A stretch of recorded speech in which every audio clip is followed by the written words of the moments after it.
الحمد لله رب العالمين الرحمن الرحيم مالك يوم الدين سمع الله لمن حمده الله أكبر.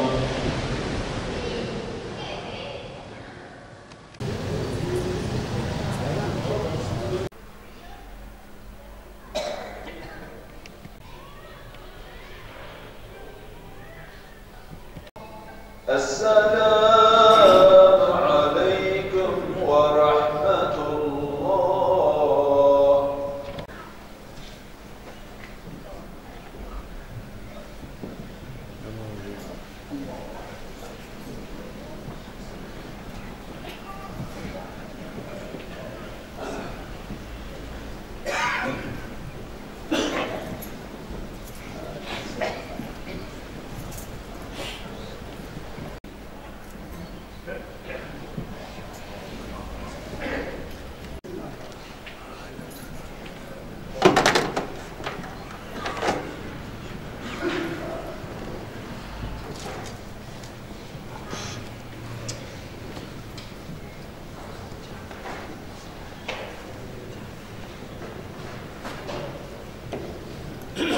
Camiler Haftası evvela bütün İslam alemine hayırlara vesile olsun. Camiler cemaatlerle şenlenir. Camilere sahip çıkmamız lazım. Bu sırf Camiler Haftası'nda değil, her hafta Camiler Haftası gibi değerlendirmemiz lazım. Caminin süsü de cemaattir yani. Cemaatler olduğu müddetçe camilerimiz her zaman şenlenir. Camiler Haftası da buna bir vesile olmuş olur. En güzel mekanları camilerdir. Camilerin olduğu yer bir Müslüman beldesi olduğunu ispatıdır yani. Neticede camiler o şehrin, o beldenin bir simgesidir. Allah camilerimizi ezansız, burçlarımıza bayraksız bırakmasın. Camilerde namaz kılmamızın 27 derece sevabı vardır. Tamam, ferdi olarak evde de kılabilirsin ama camide kılmak daha evladır, daha eftaldır, daha sevaptır. İnsanlarımız bunun bilincindedir, bilincinde olması lazım. Ama adamın işi vardır, adamın müsait değildir, evde de kılsın. Ama mümkünse cemaatle kılması daha evladır. Peygamberimiz camide cemaatle kılmayı çok övmüştür. 27 derece sevabı vardır onun yani. Şimdi öncelikle bütün İslam alemin Camiler Haftası'nı kutlarım.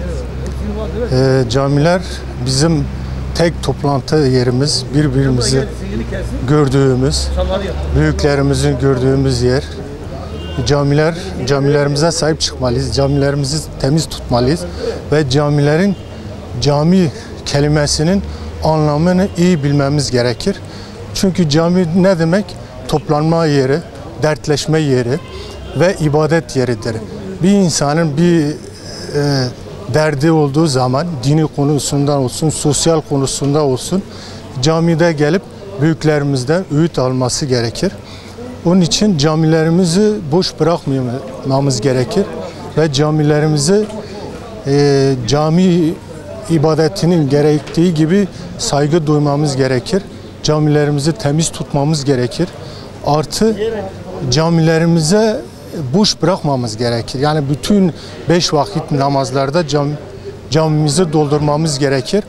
Çünkü bakıyorum çağımızda camilerimizin içi ve dışı çok güzel olur ama içi boşalıyor. Bu ne demek? İbadetimizi gereği yerine getirmemekteyiz. Camide kıldığımız namaz 27 sevap gerektiriyor. Bu 27'den kazanmak nerede? Bir tane kazanmak nerede? 27 çoğul olduğu için 27'yi kazanmamız gerekir. Onun için her zaman mümkün mertebe bütün hele sabah namazını camiden kılmamız daha makbule geçer diyorum.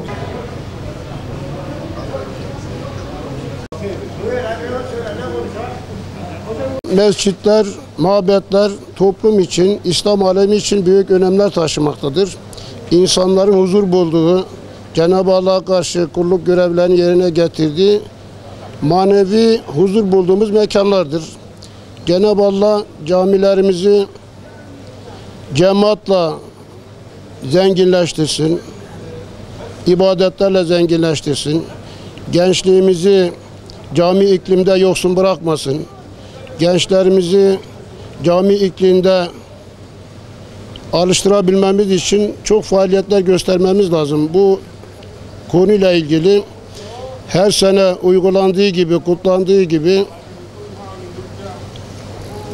Bu ayda da Camiler Haftası konulu, cami, şehir ve medeniyet konulu hakkında büyük önemler arz etmektedir. Bizlere de, din görevlerine de, cemaate de büyük önemler, büyük görevler düşmektedir. En azından toplumumuzun bir araya gelip birlik ve beraberlik içerisinde dertleşmesi, ibadet etmesi İslam alemi için, toplum için, bizler için de büyük önem arz etmektedir. Cami dediğimiz zaman cemaat akla gelir, toplum akla gelir. Efendimiz Aleyhisselatü Vesselam'ın da dediği gibi hadis-i şeriflerinde namaza çağrıldığınız zaman fessav koşunuz, Allah'ı zikretmeye koşunuz. Bu bizim için önem arz etmektedir.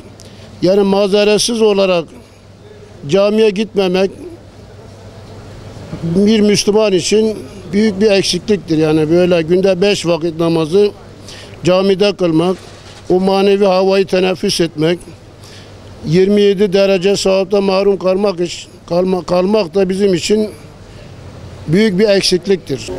Biz camiler haftası için herkes camiye gitmeli, camiye hizmet etmeli, camiye yardım etmeli. Camileri unutmamalıyız.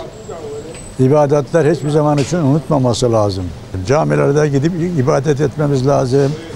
Mesela dersimiz, tesbih çekmemiz lazım. Kur'an okumamız lazım. Her şeyleri camiler için yapmamız lazım. Allah rızası için, daha doğrusu. Her şey Allah rızası için yapılması lazım, değil mi? Camilere ne kadar hizmet edersek, gider gelirse o kadar güzel bir yerdir. Gençlerin bu zamanda cami cemaatine gelmesi ve İslam'ı öğrenmesi lazım. Onun için gençlerimizi cami cemaatine davet edip onları ısındırmak için faaliyetler yapmamız lazım. Tüm gençlerimizi cami cemaatine davet ediyor. Gençler gelirse onun İslam'ımız güçlenir. Camilerimizde gençler olursa İslam'ımız daha kuvvetli olur. Şu an kafirler nasıl çalışıyorsa biz Müslümanlar olarak da bizim de çalışmamız lazım. Onun için gençlerimizi camide toplanıp İslam'ı öğrenip İslam'ı bilmeyen insanlara tebliğ etmesi lazım.